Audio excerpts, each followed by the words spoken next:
Ladies and gentlemen, may I have your attention, please?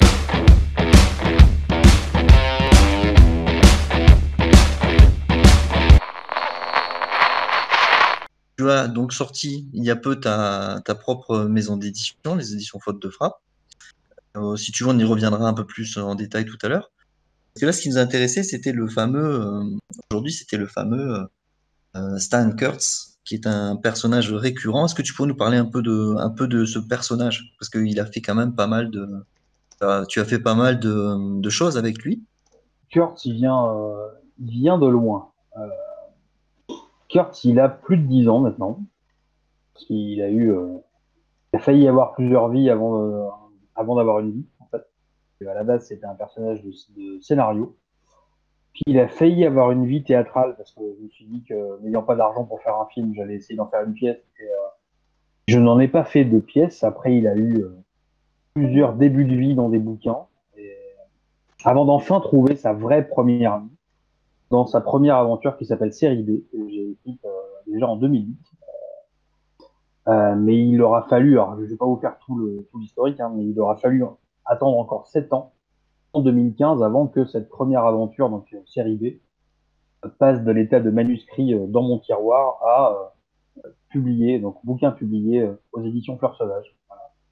À rentrée 2015, et donc à partir de là, à partir de cette première aventure, il y en a eu 10 autres. C'est un personnage de détective privé. Voilà. On est vraiment dans la veine à la base, on est vraiment dans la veine du roman noir, un peu cliché du privé de roman noir américain des années 50, on va dire.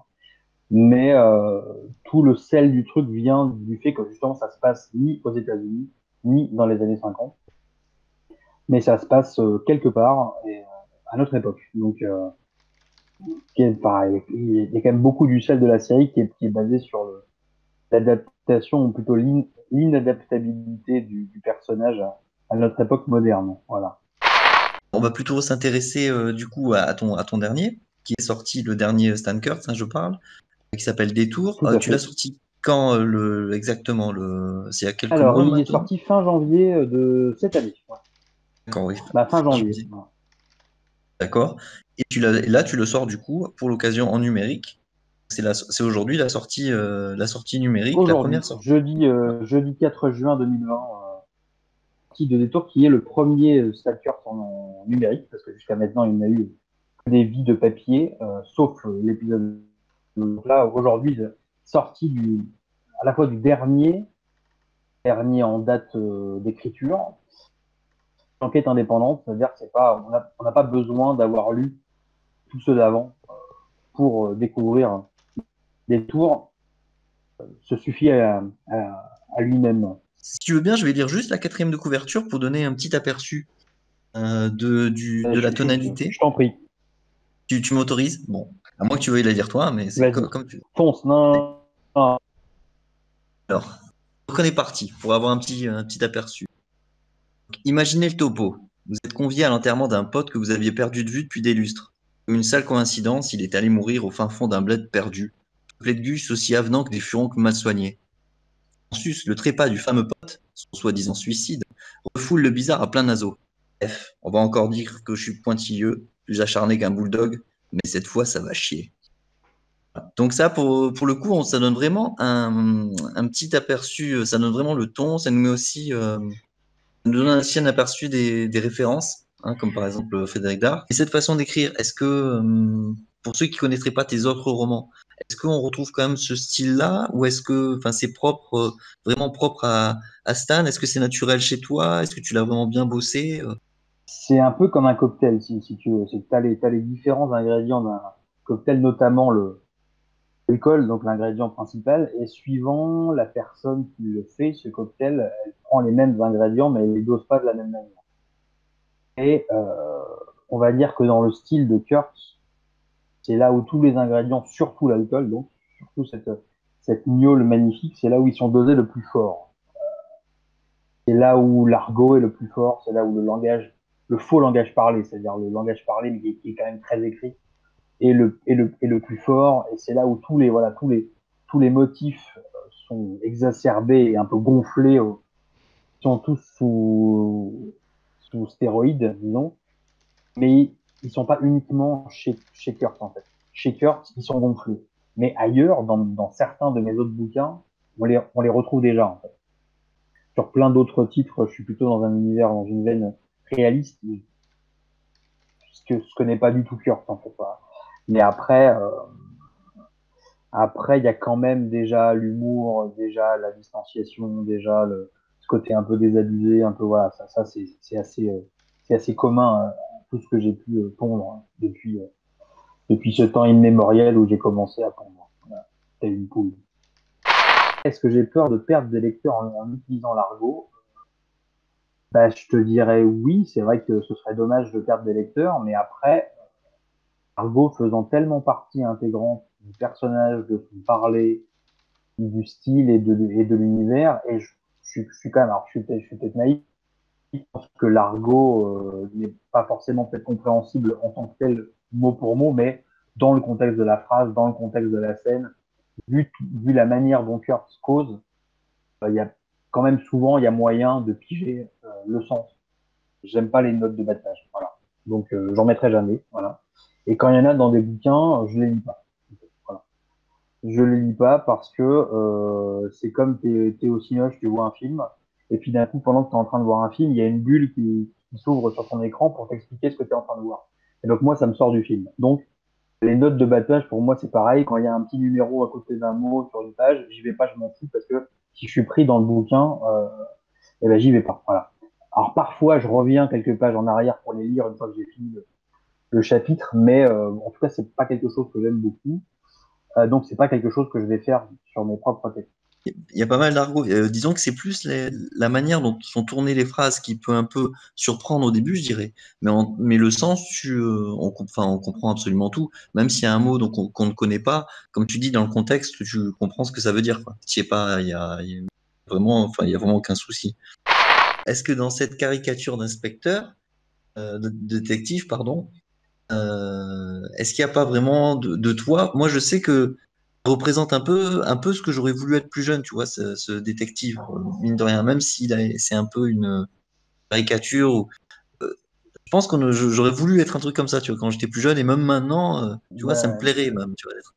Est-ce que toi aussi, qu'est-ce que ben tu, merci Pierre de me gauler ma réponse parce que c'est exactement ce que j'allais dire. pardon, désolé, Euh, parce que immeuble. alors ça pour le coup c'est une réponse qui est pas toute faite parce que je la fais pas souvent. Parce que d'habitude je suis plutôt évasif, mais disons que allez ce soir voilà parce que vous m'êtes tous sympathiques et que j'ai bu deux bières. En fait je voulais être détective privé quand j'étais plus jeune. Voilà. Mais genre en vrai tu vois.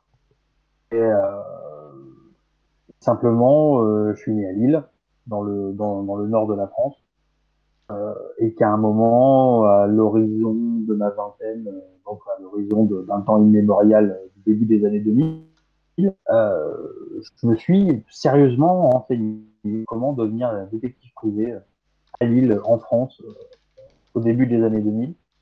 Et en fait, allez, ça m'a tellement dégoûté, on va dire, entre des détectives privés et la réalité du métier de privé en France au début du 21e siècle. Ça m'a tellement dégoûté, il y avait tellement un gouffre, on va dire, que je me suis dit bon bah tant pis, alors je ne serai pas détective privé, parce que j'avais pas non plus envie d'aller aux États-Unis, parce qu'en plus je parle anglais comme une pelle, donc ça sert à rien. Et donc je me suis dit bon bah tant pis, voilà. Et ce bon ben tant pis, il a peut-être mis quelques années, mais voilà, il s'est régénéré en personnage de fiction finalement qui me permet d'être, même si c'est juste par écrit, mais qui me permet d'être ce que j'ai voulu être et que je ne pourrais jamais être dans le monde réel. Le personnage que tu as écrit, Stan Kurz, est-ce que en gros, c'est une sorte de fantasme de du métier de détective? Ouais, parce qu'en fait, si tu veux, l'image qu'on a du privé de roman noir, voilà, plutôt du milieu du XXe siècle, c'est quelqu'un qu'on vient engager pour enquêter, quelqu'un qui a un peu tous les droits, qui est un peu borderline, qui est un peu, voilà, il n'a ni Dieu ni maître, voilà, c'est un peu on va dire une sorte de justicier en plus désabusé, mais qui travaille pour l'argent et pas que pour la gloire, tu vois. Mais c'est quelqu'un qui agit, en fait. Le problème, c'est quand je me suis renseigné sur ce qu'était vraiment le métier de détective privé, en tout cas en France, au début du XXIe siècle, qui est un métier qui existe vraiment, hein. C'est plutôt quelqu'un qui collecte des infos et qui passe sa journée à épier des gens et à prendre des photos et à taper des rapports, mais c'est pas quelqu'un qui agit. Quelqu'un, c'est un témoin, c'est pas un acteur. Et, euh, et moi, je voulais être acteur. Est-ce qu'il serait fier de moi, le Marc, il y a 20 ans? Sûr. Non, je suis pas sûr. Ouais. Parce que je crois que le Marc, il y a 20 ans, il était fier comme un pou, mais de lui-même. Voilà. Et il avait beaucoup, beaucoup d'idéaux et beaucoup, beaucoup de naïveté sur le mythe de l'auteur. Voilà. Et il s'imaginait 20 ans plus tard, non pas indépendant ayant fait son trou dans son coin, mais plutôt le mec en vitrine, voilà, dont on cause à la télé, dans les journaux et qu'on invite sur les plateaux avec une euh, avec une limousine qui l'attend à la porte, voilà. Donc lui, il se voyait plutôt comme ça. Donc est-ce qu'il serait fier de moi aujourd'hui? Je suis pas sûr. Voilà. Mais par contre, est-ce que moi j'aimerais redevenir le mec que j'étais il y a 20 ans? Je suis pas sûr non plus. Tu as créé maintenant ta propre maison d'édition, sont les éditions Faute de Frappe, dans laquelle tu as publié quelques-uns de tes livres, mais tu publies aussi d'autres auteurs. Et qu'est-ce qui t'a poussé à passer de l'autre côté de la barrière et de plus être auteur, mais aussi éditeur? Après 20 bouquins publiés chez 6 éditeurs différents, alors du petit éditeur régional au petit éditeur national, c'est-à-dire que voilà, j'ai jamais été publié chez les grands noms, j'ai quand même été publié chez des éditeurs qui avaient, on va dire, vitrine nationale, donc j'ai vu un peu comment ça se passait, et ben, ça part du même principe que avec le privé, c'est-à-dire que j'avais un fantasme, hein. J'avais le fantasme de l'auteur, le fantasme de l'auteur publié, le fantasme du monde de l'édition, et la réalité a été, on va dire, à la fois conforme et très différente, les deux, voilà. Et au bout d'un moment, au bout de voilà, 10, 15, 18, 18 bouquins publiés, donc à l'horizon, on va dire, de l'année 2019, non, 2018, donc fin 2018, je me suis dit, je commençais à devenir de plus en plus témoin de ce qui se passait, peu lassé voilà, jeux, euh, des jeux inhérents entre auteurs, éditeurs et compagnie, quoi, on va dire. Et puis j'avais envie d'indépendance, et puis j'avais envie de donner un coup de fouet au truc, et puis de tenir un peu plus les commandes. Voilà, comme dans Stan. Voilà, c'est Stan qui raconte, mais c'est Stan qui commande, et j'avais envie de commander un peu. Et sauf que j'avais pas envie juste de m'auto-éditer. Que j'aurais pu, honnêtement, j'y ai pensé. Tu parlais tout à l'heure une période un peu particulière, donc c'est vrai que je présume que le confinement a un peu dû chambouler ta façon de travailler, parce que tu étais pas mal axé sur les dédicaces, des choses comme ça. En plus, Ouais, effectivement, ouais. est-ce que du coup qu'est-ce que ça a modifié en fait? Qu'est-ce que tu vas changer dans la stratégie de la maison d'édition?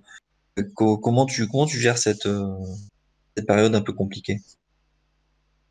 Oui, évidemment, là, c'est ce qui s'est pris de plein fouet, une bonne grosse baffe. Donc ça fait 3 mois que voilà que tout est arrêté et on ne sait pas quand est-ce que. Alors a priori, on va dire que les plus optimistes d'entre nous diront que ça va reprendre en septembre. Voilà que la rentrée littéraire 2020 marquera le retour de ce qu'on a paumé depuis le début d'année. Peut-être. J'avoue que voilà, j'essaye aussi d'être optimiste, mais on va dire qu'en attendant, il a fallu cogiter à d'autres. Voilà. Alors c'est vrai qu'il y avait déjà dans les tuyaux, et c'est même pour ça que je viens causer ce soir, le numérique, évidemment, qui était évidemment pour venir enrichir l'offre papier, voilà, parce que jusqu'à maintenant, donc, Faute de Frappe n'avait pas d'offre numérique, c'est ce qui est le cas depuis aujourd'hui, et le reste du catalogue suivra vraiment fin juin, bah, fin du mois, voilà. Euh, et après, je t'avoue que je suis en train de cogiter, je suis en train de mettre en place une autre manière de faire la même chose. C'est-à-dire que, évidemment, il faut continuer à soutenir les libraires, il faut continuer à organiser ce qui est possible d'organiser avec eux. Mais je crois qu'il est aussi temps de s'adapter et de trouver d'autres canaux de promotion et de diffusion de ce qu'on fait. Et c'est, alors je vais pas trop m'étendre là-dessus parce qu'il y a des idées qui doivent encore être creusées et testées avant de commencer à en faire la promotion publique. Mais ouais, disons que soit t'attends juste que l'orage passe et tu restes dans ton coin et puis tu fermes la porte et puis une fois que l'orage sera passé, tu reprendras ta vie d'avant. Mais j'y crois moins et bah soit tu t'adaptes. Voilà. Donc chez Faute de frappe, on est plutôt d'avis de s'adapter. Voilà. Tu as quelques idées de stratégie, des packs, un truc Ulule, je sais pas, qu'est-ce que tu envisages? Tu as une petite idée ou pas du tout? Ouais, ouais, oui, mais c'est vrai que tu mets le doigt sur un truc. Alors c'est une promo. Alors aujourd'hui, je viens causer du numérique, mais c'est vrai que pas plus tard que très bientôt, genre on va dire la semaine prochaine. Voilà, oui, c'est vrai. Tu me fais penser, tu as bien fait. Euh, En fait, je vais lancer parce que le gros truc qui s'est passé, c'est qu'on a eu une dernière fournée de sorties, de 3 sorties, donc en début d'année, dont la vie a été un peu fauchée en plein vol, dirons-nous, qui ont eu à peine un mois et demi d'existence, voilà, ils ont fait quelques dédicaces. Et donc l'idée, à partir de la semaine prochaine, on va lancer l'opération Baraka, c'est son nom, voilà, c'est le petit nom que je lui donne, en espérant qu'on la casse, la Baraka, donc ça on verra bien, hein. Avec donc trois packs allant de voilà du plus cher, enfin, du moins cher au plus cher, même si on est dans une fourchette de prix qui va aller de 30 à 60 euros. Et alors le pack le moins cher sera des bouquins du catalogue et des petits bonus, des petits cadeaux, voilà, des petits cadeaux EPUB voilà, écrits spécialement pour l'occasion, dont certains qui mettent en scène le fameux Stalker, justement. Et puis le paquebot, donc, hein, enfin, c'est son nom, parce que j'ai beaucoup d'humour.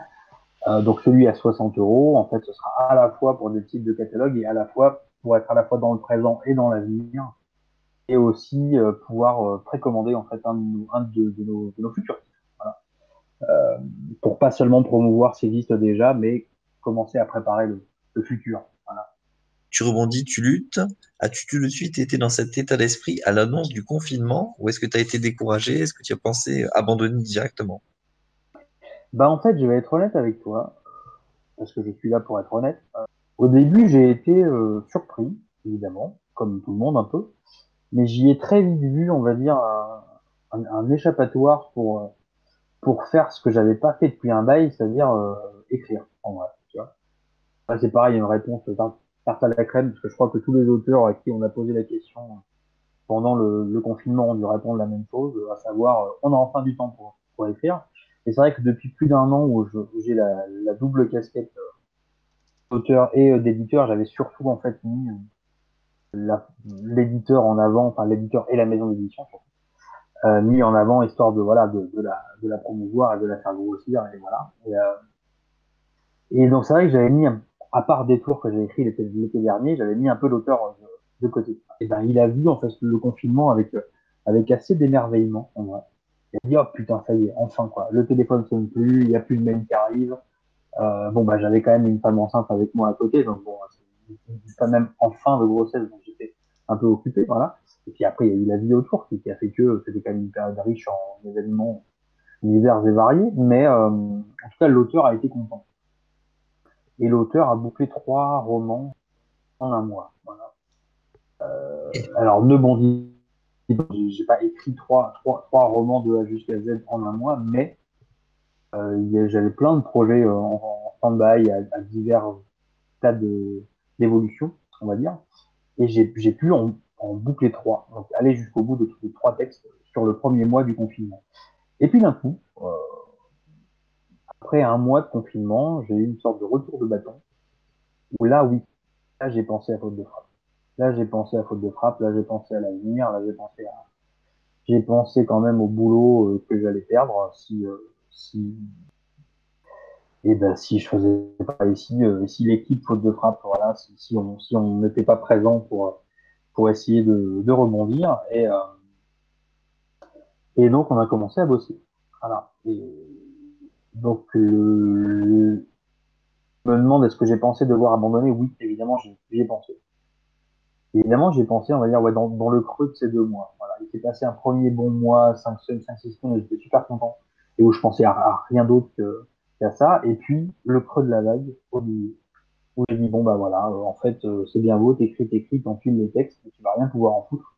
Et puis surtout que comme j'ai toujours pas envie de me refaire éditer par quelqu'un d'autre, bah c'était faute de frappe pour rien, donc bah ce serait rien. Voilà. Et puis petit à petit, on est remonté du creux de la vague et on a commencé à non plus sur le contenu littéraire, mais sur sur la façon dont on allait travailler ça, hein, la façon dont on allait pouvoir les défendre quand même.